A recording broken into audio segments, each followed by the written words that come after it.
Olá pessoal, boa noite. Vamos começar o nosso estudo então, dando continuidade ao nosso tema que é tão rico e tão necessário para nós, né? No nosso estudo sobre a mediunidade propriamente dita, mas também para que nós possamos entender um pouquinho daquilo que pode estar nos esperando quando nós desencarnarmos. E é interessante que eu recordo que em uma das reuniões mediúnicas da nossa casa, um espírito nos disse que nós, enquanto espíritas, precisamos prestar bem atenção nesses exemplos, porque amanhã podemos ser nós nessa condição. E nessa condição, tanto na condição feliz quanto na condição mais infeliz, né? Porque isso depende tudo da forma com que a gente vive, da forma com que a gente se coloca. Um espírito certa vez disse que a melhor forma que nós temos para nos preparar para desencarnar é viver da melhor forma possível. E esse é o grande desafio, né? Não é fácil, mas nós precisamos aprender.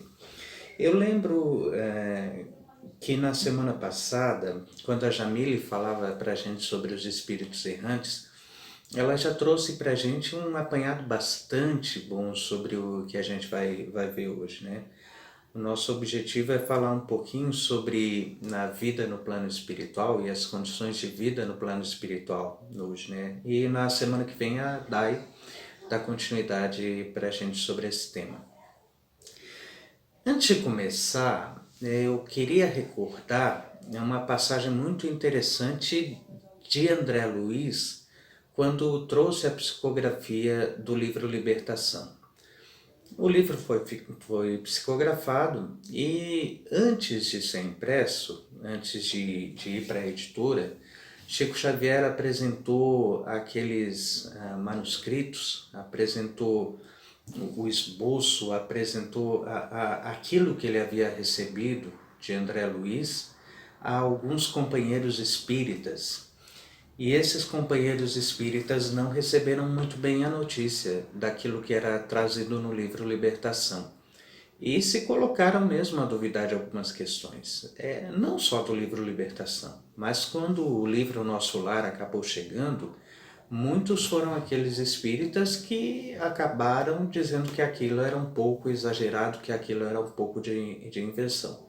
Aos poucos foram aceitando melhor as orientações e as informações trazidas naquele livro tão precioso que nos fala mais detidamente sobre a passagem, sobre a chegada no plano espiritual.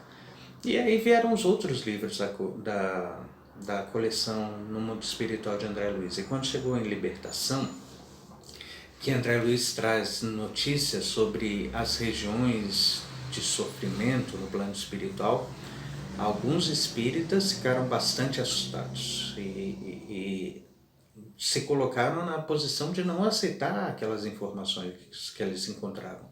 Espíritos bastante próximos do Chico, inclusive. E isso levou Emmanuel a dizer que algumas daquelas informações que eram trazidas por André Luiz não deveriam ser colocadas, né? E porque se os próprios espíritas não estavam preparados para entender aquelas informações, o que dirá a maior parte da população que receberia, que teria acesso àquelas colocações, né? Aquelas informações, aquele conjunto de informações sobre a vida no plano espiritual. E aí algumas coisas acabaram não sendo colocadas no livro, né? Algumas coisas acabaram sendo seguradas, né? Isso nos mostra que nós ainda temos uma visão muito aquém da realidade daquilo que nós podemos encontrar no plano espiritual, tanto para cima quanto para baixo, tanto nas questões das comunidades mais devotadas ao bem, das comunidades mais elevadas, quanto das comunidades de maior sofrimento.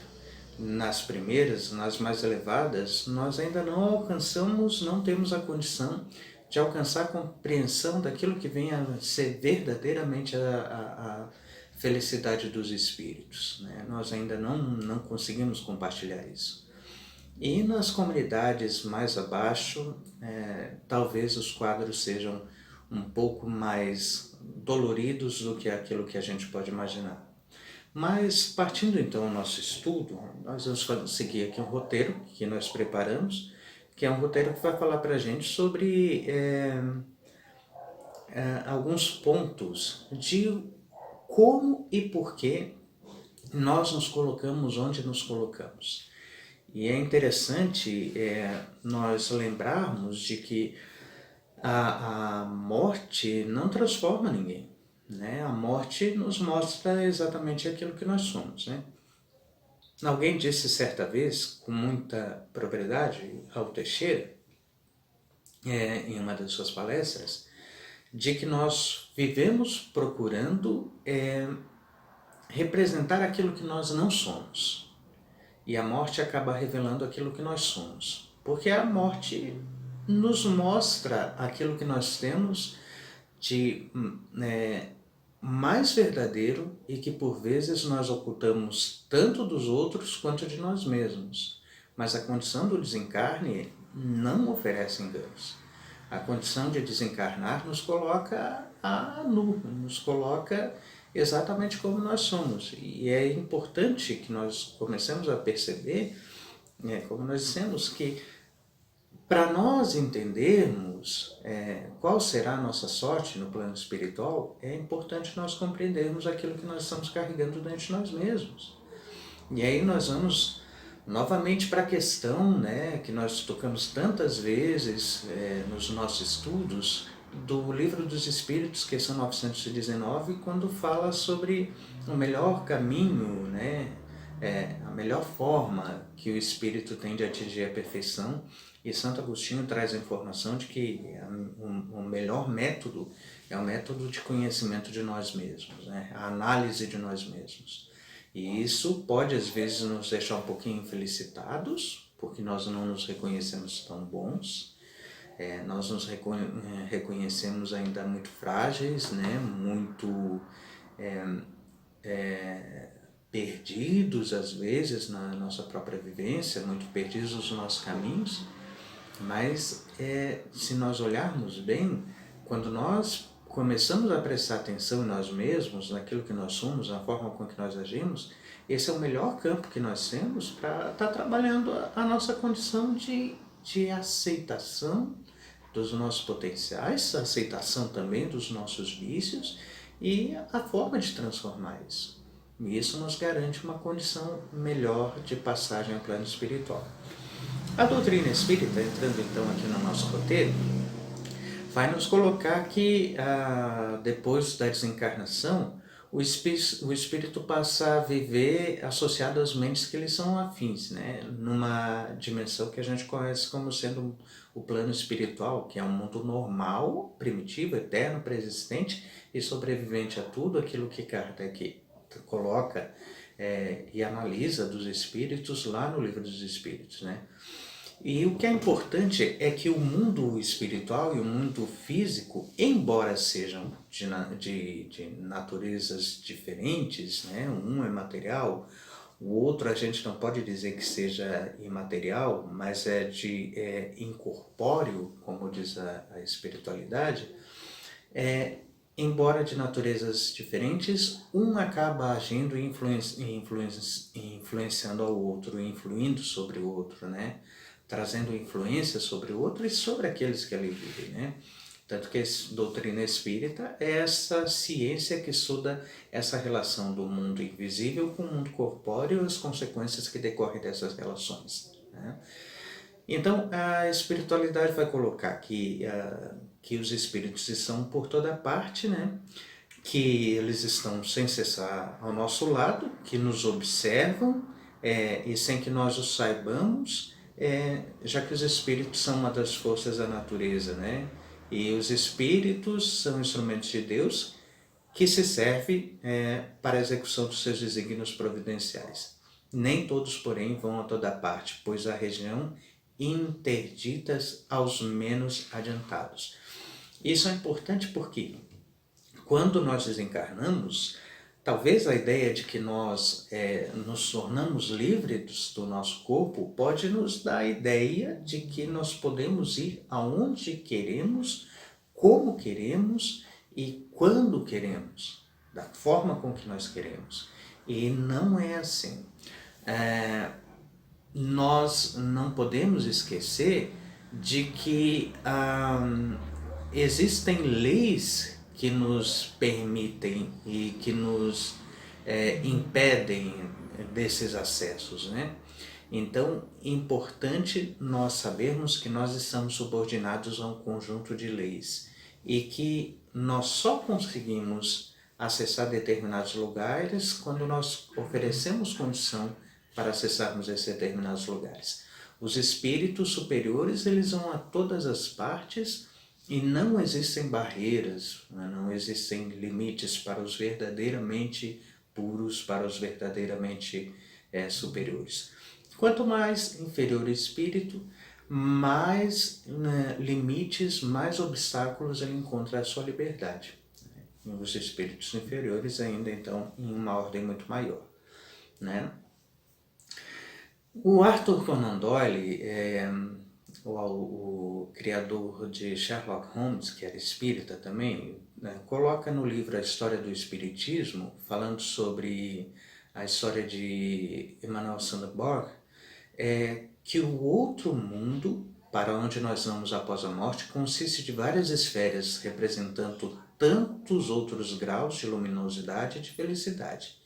Cada um de nós irá para aquela que se adapta à nossa condição espiritual. E é isso que Kardec coloca ali, né? Que a espiritualidade coloca Kardec, né? Que existem limites e que nós não podemos ir a toda parte, né? Cada um de nós irá para aquela esfera a que se adapta à nossa condição espiritual. Tá? E aí nós começamos a lembrar que em tudo existe uma lei que rege o princípio das vivências, né? E essa lei, nós aqui entendemos como lei de sociedade, mas acima da lei de sociedade existe uma lei mesmo de afinidade, né? Uma lei espiritual de afinidade. Então, no plano espiritual, os espíritos formam grupos que são entrelaçados pela afeição, pela simpatia ou pela semelhança das inclinações. A afeição, obviamente, aos espíritos mais elevados, né? A simpatia nós podemos entender sobre esse processo de similaridade, né? E semelhança também das inclinações. E isso é aquilo que mais coloca o processo de seleção dos espíritos no plano em que eles acabam habitando, né? Existem leis às quais nós estamos inseridos também no processo de retorno ao plano espiritual. E essas leis são leis de gravitação, né? O espírito tem peso específico. Quanto mais elevado o espírito, o espírito não. O perispírito, o corpo envoltório do espírito, tem peso específico. Quanto mais elevado o espírito, menor é o peso específico do perispírito, de sorte que quanto mais elevado, menos sofre as ações da lei de gravidade, né? Quanto mais involuído, quanto mais atrasado no seu processo de evolução, mais sofre os processos de adensação do corpo espiritual e mais sofre os processos, a influência da lei de gravidade, né? Existem também as influenciações do tempo que passa normalmente, né? Os espíritos relatam as questões do dia, da noite também, o tempo que passa também, né? Embora de uma forma diferente para nós do que para eles, né? E as estações climáticas, né? Também existem, e André Luiz relata bastante isso em suas obras. Quando nós lemos Obreiros da Vida Eterna, ele relata bastante dessas questões, por exemplo, né? Em uma das suas obras. Existem também animais no plano espiritual, né? E os animais nos planos mais inferiores são animais de formas mais monstruosas, animais de formas mais ferozes, né? E André Luiz chega a citar das aves agoureiras, ele fala isso no livro Nosso Lar, fala também no livro Obreiros da Vida Eterna, né? E desde que se admita, nós encontramos Kardec falando nisso no livro dos Médiuns, capítulo 1, versículo 2, desde que se admita a existência da alma e sua individualidade após a morte, forçoso também é que se admita que a sua natureza, que a natureza do espírito é diferente do corpo, que goza da consciência de si mesma, né? Que o espírito, que a alma goza da consciência de si mesma. De que venha a ser feito, o que venha a ser feito dessa consciência, que venha a ser feito da alma, dessa consciência de individualidade, e para onde ela vai? Para onde nós vamos no plano espiritual? Antigamente as religiões colocavam que nós tínhamos o destino da vida eterna, e a vida eterna para alguns era de profunda sublimidade, era de contemplação eterna, convivência com os anjos arpistas, enquanto para outros a vida era de profundo sofrimento, de eterno sofrimento. E aí a ideia dos sofrimentos eternos do inferno, do fogo eterno que consome, né? A doutrina espírita vai colocar de uma forma muito mais razoável, muito mais baseada na razão, e por isso o Consolador prometido, né? A doutrina espírita coloca que com a desencarnação, o espírito inicia o seu processo de reintegração no plano espiritual da onde ele veio. Para alguns indivíduos, essa reintegração é rápida e sem maiores obstáculos desde a encarnação anterior, já que se prepararam para o retorno à pátria definitiva. E aqui nós estamos falando, obviamente, dos espíritos que cumpriram melhor os seus deveres perante a vida, que tiveram maior consciência de que a vida física é apenas uma etapa da vida espiritual, né?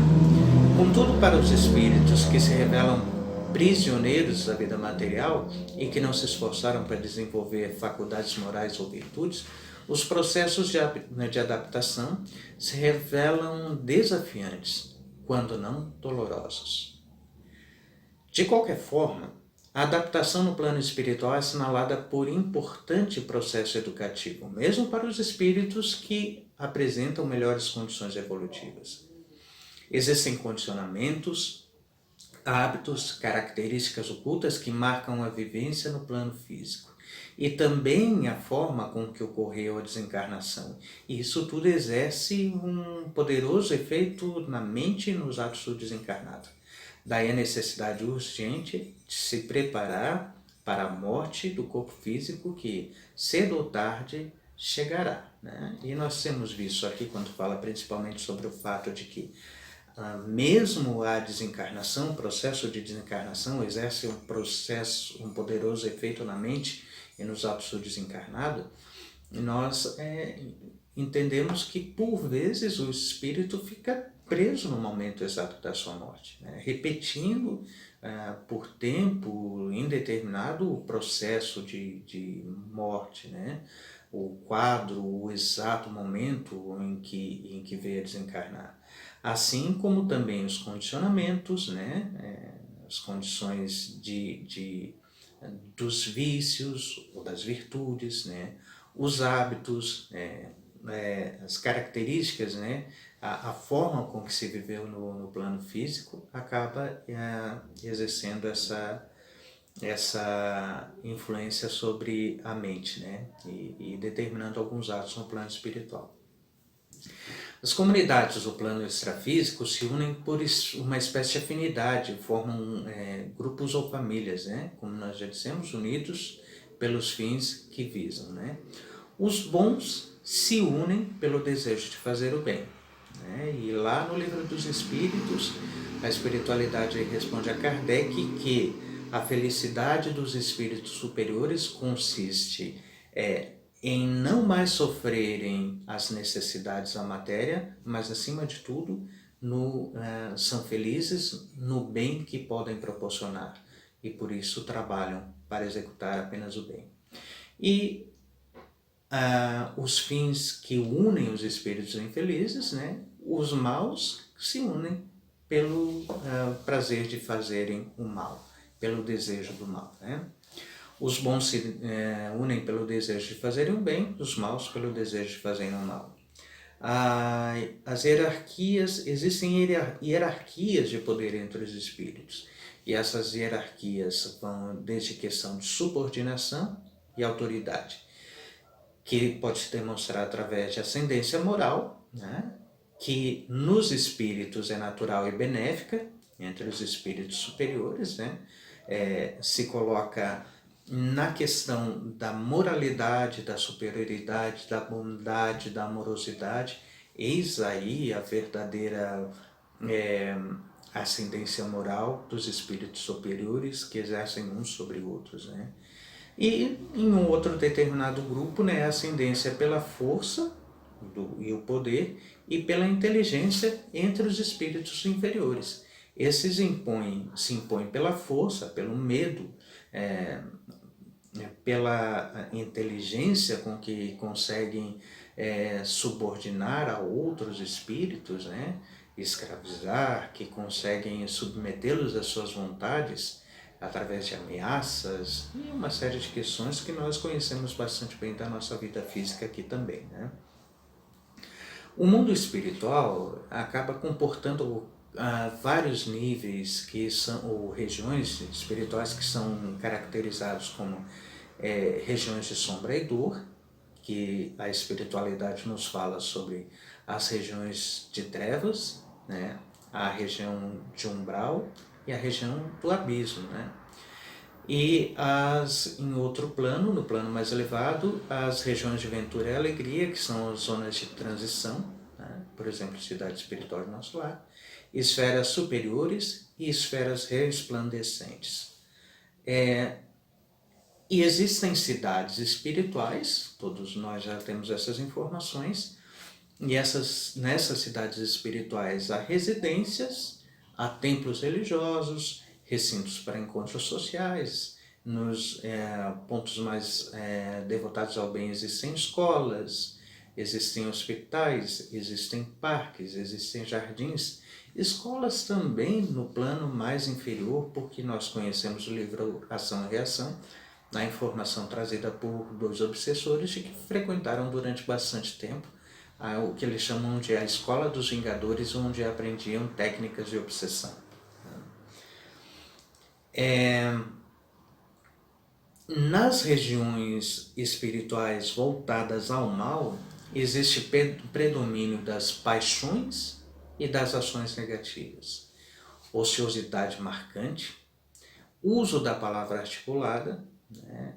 Alguns espíritos ainda conseguem, os mais inteligentes, comunicar-se através de processos mentais, mas a maioria por a palavra articulada. A volitação restrita, né? Aqueles que conseguem ainda muito próximos ao chão, não conseguem atingir grandes altitudes. E essas comunidades exercem influência direta nos encarnados.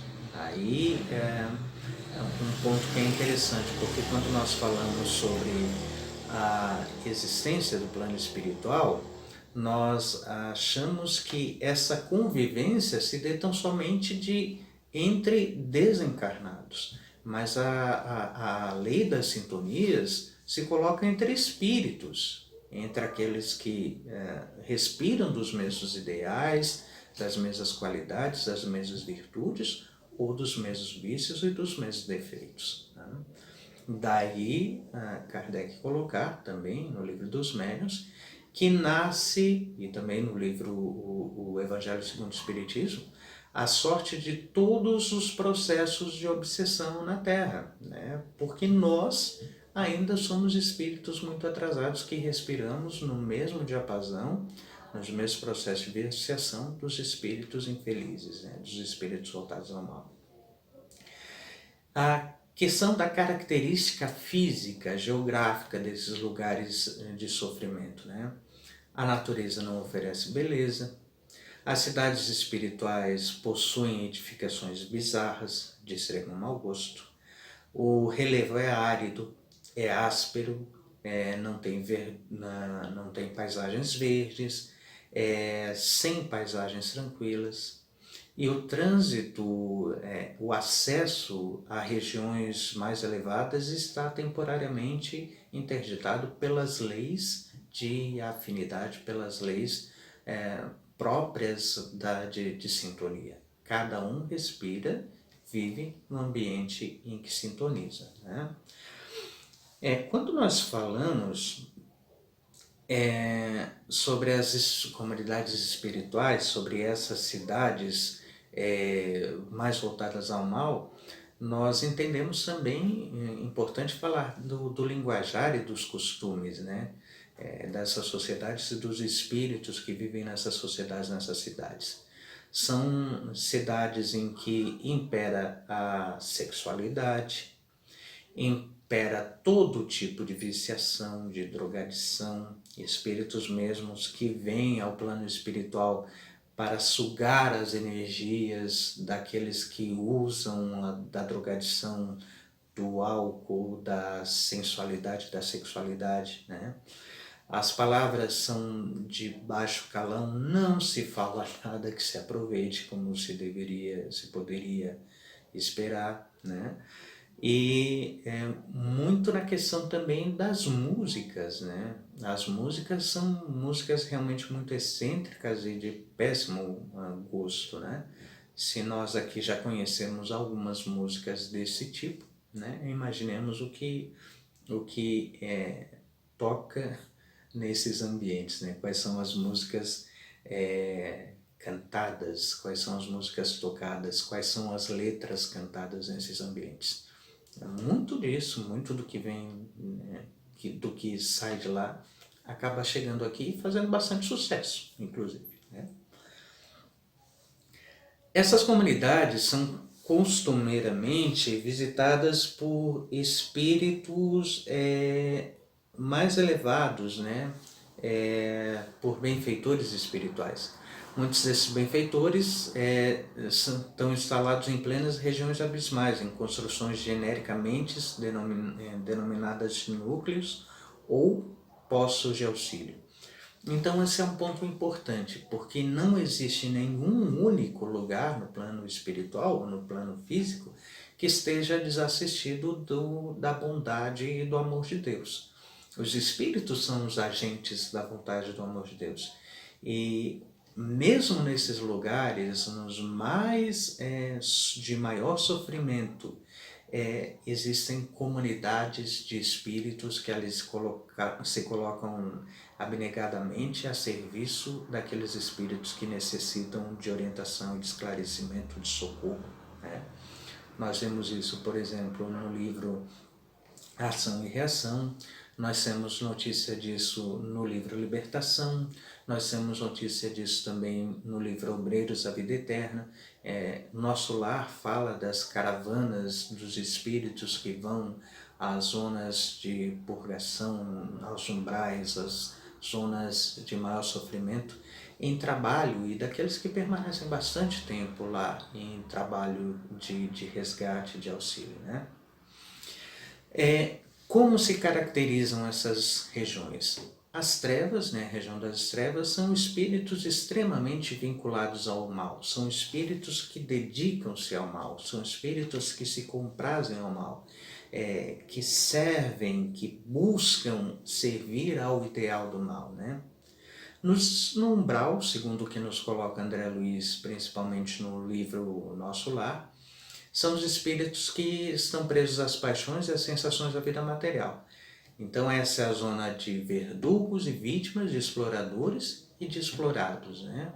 É a zona em que buscam existir ajustes e oportunidades de equilíbrio, né? De ajustar e de equilibrar. E nós temos também a região dos abismos, citada como região dos abismos, né? Uma região de profundo sofrimento, de profunda dor, de profundo constrangimento, né?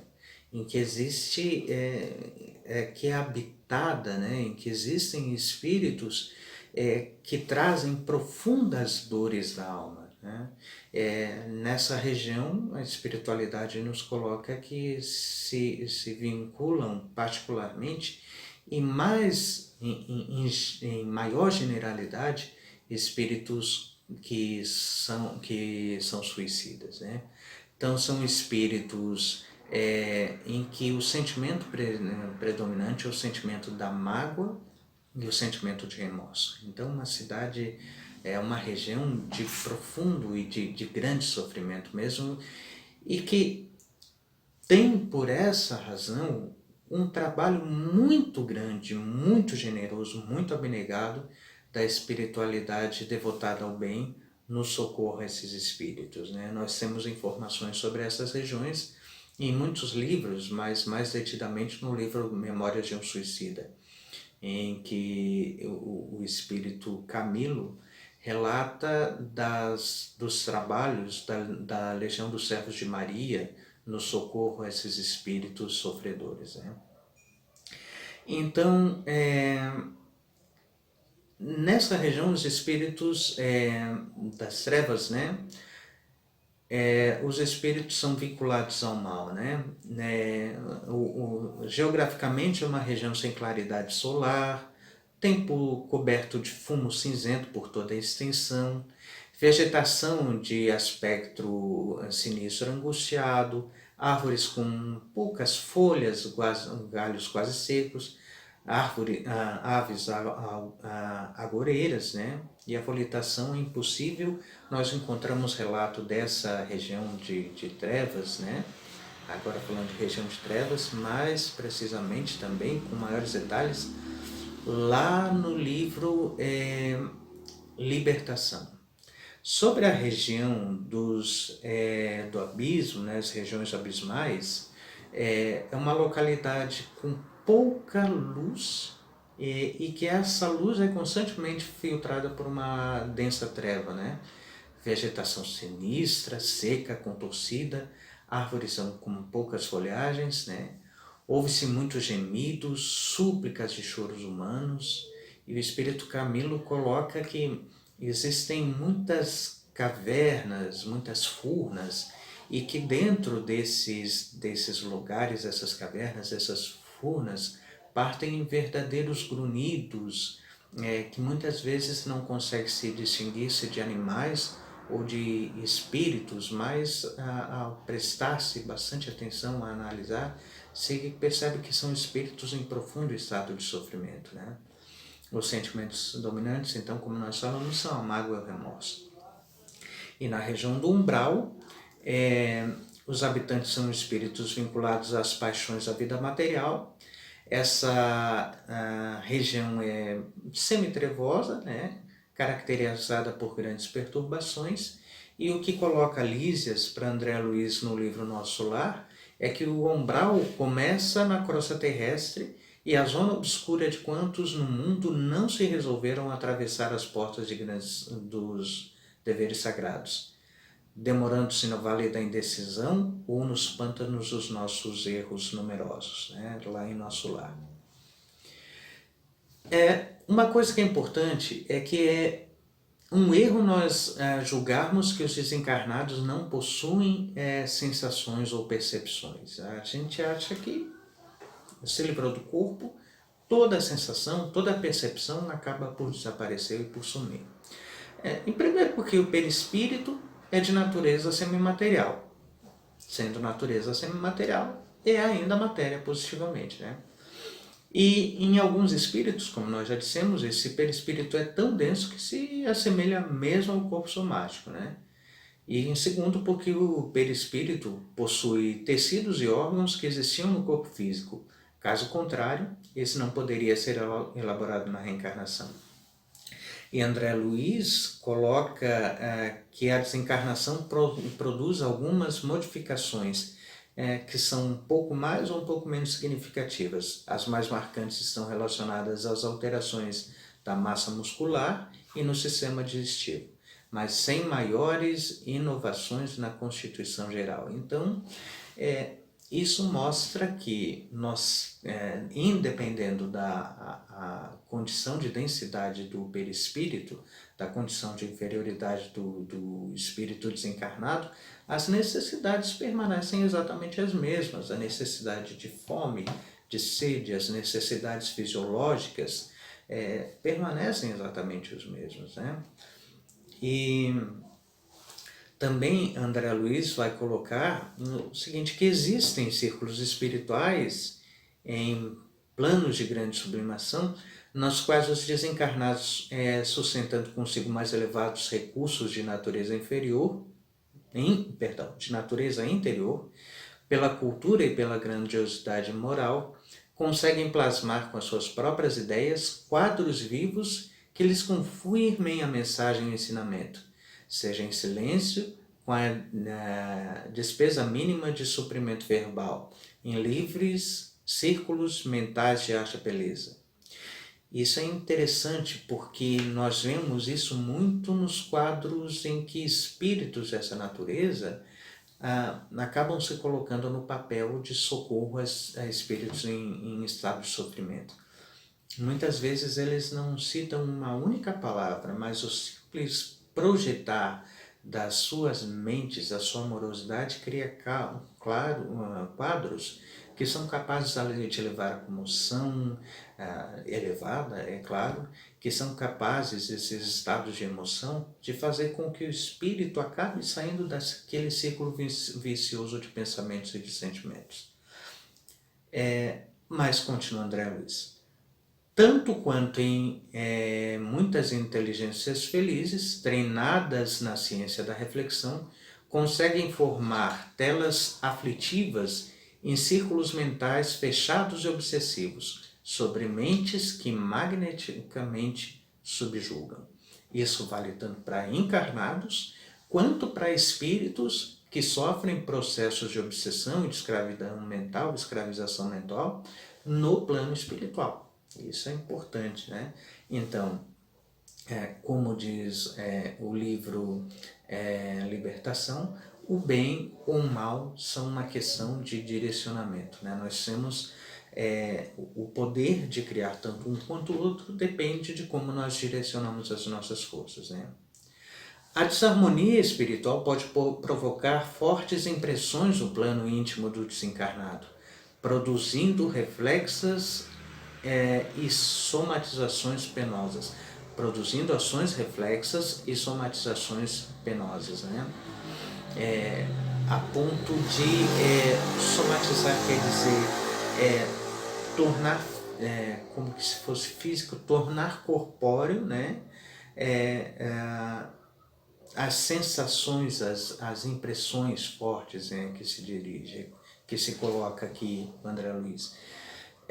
E nós vemos isso no livro Libertação, quando o Gregório, usando dessa técnica, acaba conduzindo uma mulher a um quadro de licantropia, quando ela acaba tornando o corpo espiritual como o de um lobo, né? E aqui é interessante o que coloca Kardec, lá na questão 249, ensaio sobre as percepções e sensações dos espíritos, no livro dos Espíritos, quando ele diz o seguinte: o corpo é instrumento da dor. Se não é a causa primeira desta, é pelo menos a causa imediata. A alma tem percepção da dor. Essa percepção é o efeito. A lembrança que dele se conserva pode ser muito penosa, mas não pode ter ação física. De fato, nem o frio, nem o calor são capazes de desorganizar os tecidos da alma. A alma não pode congelar-se, não pode queimar-se. Liberto do corpo, o espírito pode sofrer, mas esse sofrimento não é corporal, embora não seja exclusivamente moral, como o remorso, embora não seja exclusivamente moral como o remorso, já que ele se queixa de frio e de calor. também não sofrem mais no inverno do que no verão. Logo, a dor que sentem não é uma dor física, propriamente dita. É um vago sentimento íntimo que o próprio espírito nem sempre compreende bem. Então, o espírito muitas vezes relata sensações físicas, sensações de frio, de calor, sensações de dor, que não são sensações físicas propriamente ditas, mas sensações associadas àquilo que ele guardou das suas experiências, aquilo que ele conserva de ideia inconsciente das suas experiências de sofrimento e acaba projetando em si como uma espécie de dor, de sensação ou de sofrimento. Organização social dos desencarnados. As relações de simpatia representam a base da organização social no além-túmulo. A simpatia atrai um espírito para outro, que atrai um espírito para outro, resulta da perfeita concordância de seus pendores e instintos. Se evitam ou se aproximam espíritos que, segundo a analogia de seus sentimentos, se evitam ou se aproximam, segundo a analogia ou a antipatia de seus sentimentos, os espíritos, tal como acontece entre nós. É todo um mundo do qual o vosso mundo é um pálido reflexo. Os da mesma categoria se reúnem por uma espécie de afinidade e formam grupos ou famílias de espíritos unidos pelos laços de simpatia e pelos fins que visam. Os bons, pelo desejo de fazerem o bem, os maus, pelo de fazerem o mal, pela vergonha de suas faltas e pela necessidade de se acharem entre os seus semelhantes. E aí nós podemos entender que, quando nós falamos em regiões de sofrimento, no plano espiritual, nós não estamos falando de regiões previamente destinadas ou criadas por Deus para esse tipo de sofrimento ou para que esses espíritos propriamente fiquem, Assim como não se dá da mesma forma no plano espiritual dos espíritos mais felizes.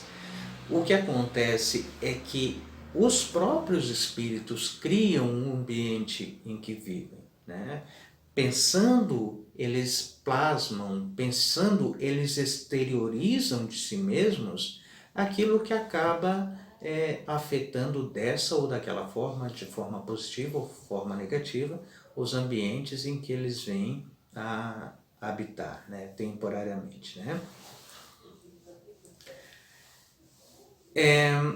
Uma das informações mais interessantes é que a da sociedade espiritual está organizada em níveis evolutivos, à semelhança de mundos sutis dentro dos mundos grosseiros, maravilhosas esferas que se interpenetram, e que nessas se aglutinam verdadeiras cidades e vilarejos, com estilos variados, como acontece com os burgos terrestres, características de metrópole ou campo, edificando largos empreendimentos de educação e progresso em favor de si mesmas e em benefícios de outros. Como as organizações sociais refletem o nível evolutivo de seus habitantes, há núcleos populacionais de maior e de menor elevação espiritual. Existem lugares de purgação e de grande sofrimento, mas em todas essas regiões, os espíritos superiores amparam os que se debatem nos sofrimentos e, na esfera seguinte à condição humana, ou plano físico, temos o espaço das nações com as suas comunidades e idiomas, experiências e inclinações, inclusive organizações religiosas típicas, junto dos quais funcionam missionários da libertação mental, operando com caridade e discrição para que as ideias renovadoras se expandam sem dilaceração e sem choque. Aí, a gente está acelerando um pouquinho para que esse estudo não fique muito longo. André Luiz informa que cerca de 2/3 da população que existe no plano espiritual permanecem ligados desse ou daquele modo aos núcleos terrenos. E aí nós conseguimos entender que não apenas negativamente, mas também positivamente, porque nesses dois textos encontram-se também aqueles espíritos que são espíritos familiares, que são espíritos orientadores e que empregam o seu tempo em direcionar as comunidades dos espíritos aqui encarnados ainda, né? Mas existem também aquelas comunidades, né, em que os espíritos permanecem vinculados aos encarnados pela questão da similaridade dos gostos excêntricos, dos vícios, das necessidades materiais. Existem espíritos que desencarnados ainda são extremamente materializados, não porque tenham um corpo físico ainda material, mas porque têm ainda as necessidades dos prazeres que são proporcionados pela matéria, né? Assim nós encontramos comunidades sociais localizadas muito próximas à crosta terrestre, e abaixo destas, nas depressões, gargantas, espanhadeiros, vales, cavernas e seus arredores, genericamente denominadas regiões abismais, abismos ou trevas. E André Luiz coloca aqui, nós chamamos as trevas as regiões mais inferiores que conhecemos.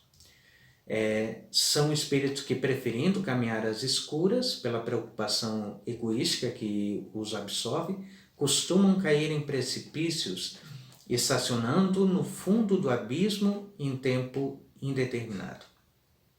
A aparência desses espíritos causa consternação e medo, pois apresentam grandes expressões desagradáveis estampadas às suas fisionomias, o que lhes deformam as feições. Muitos se assemelham a perigosos gênios da sombra e do mal, personificando figuras diabólicas e assediando indistintamente as obras edificantes do mensageiro do Pai. Isso aqui é importante porque muitos espíritos bastante inteligentes, por conhecerem a forma de manipularem as questões do perispírito, conseguem plasmar em si mesmo as figuras demoníacas que nós conhecemos dos livros e usam isso mesmo para infligir terror, tanto aos desencarnados quanto aos encarnados. E existem aqueles que acabam plasmando em si essas formas por acreditarem-se dessas formas. Aí os processos de licantropia, os processos de zoantropia e os processos de demonização da forma, porque acreditam em si mesmos como sendo espíritos daquela forma. E aqui, para nós encerrarmos, a partir da superfície terrestre localiza-se um umbral, uma vasta e heterogênea região. Os habitantes do umbral mantêm-se fortemente vinculados aos encarnados, acompanham-nos de perto, imiscuindo-se nas suas vidas e atividades.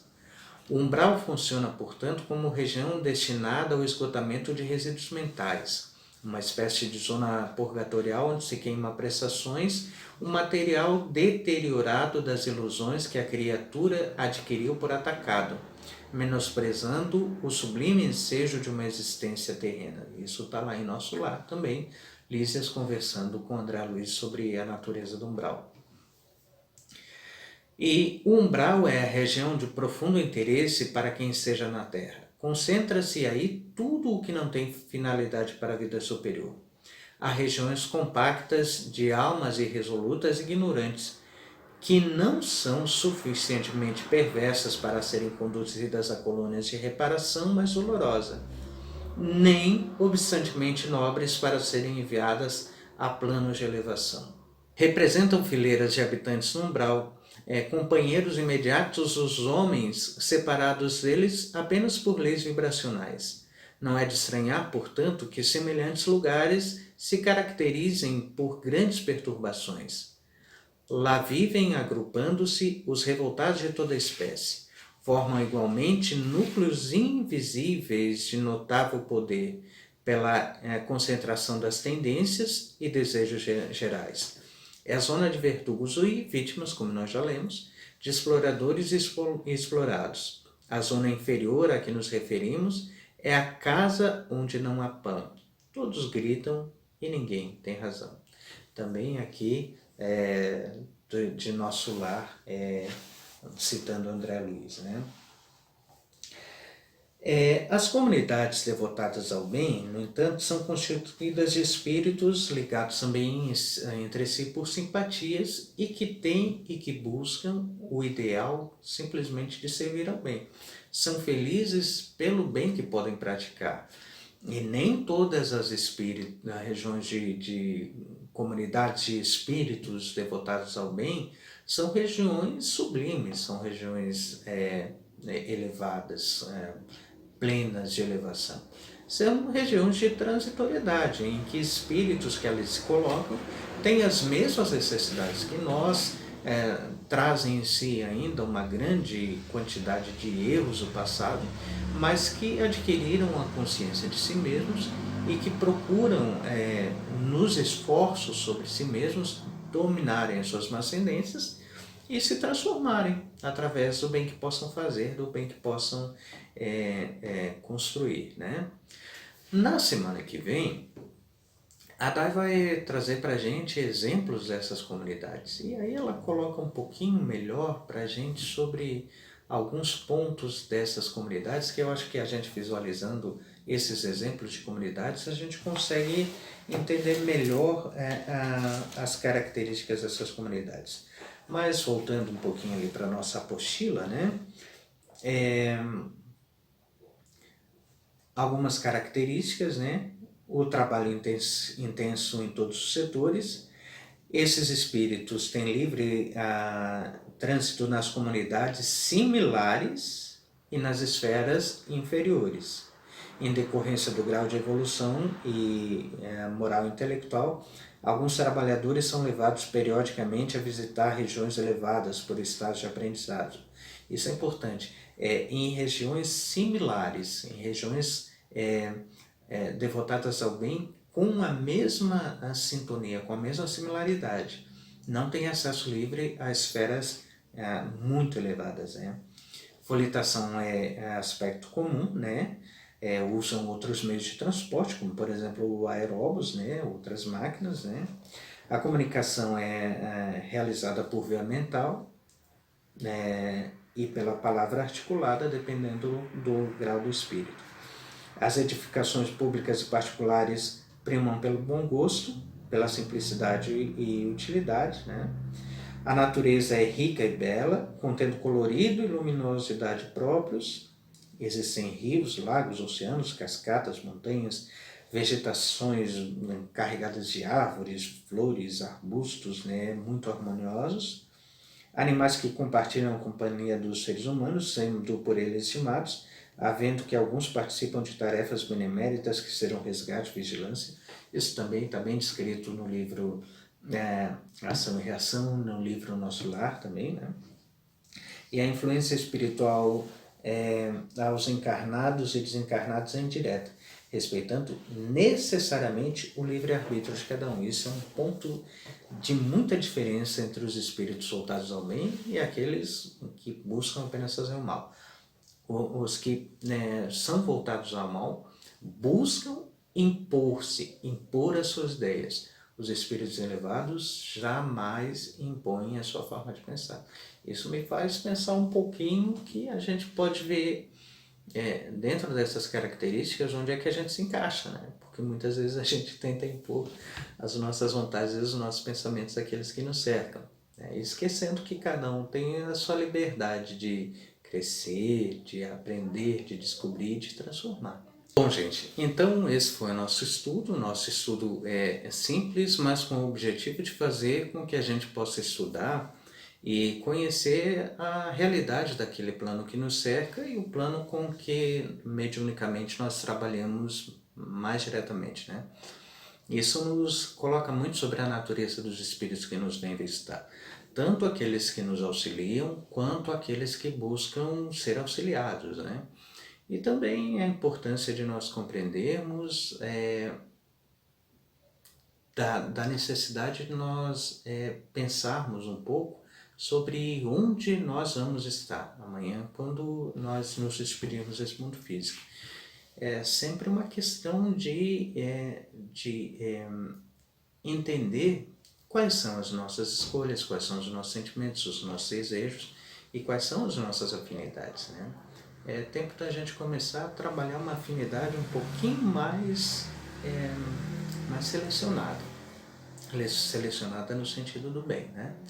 Porque nós podemos começar a fazer isso a partir de agora, né? No momento de dormir, no momento de nos prepararmos para o sono, pedindo oportunidade de irmos ao plano espiritual para estudos, para palestras, para acompanharmos trabalhos, para que a gente vá pegando gosto pela coisa a partir de agora e quando nós desencarnarmos, esse trabalho se torna um pouquinho mais fácil e mais simples. É isso, gente. Muito obrigado pela atenção. Hoje ficou um pouquinho mais longo, mas necessário, né, dado ao material que se apresenta, né, a necessidade do estudo.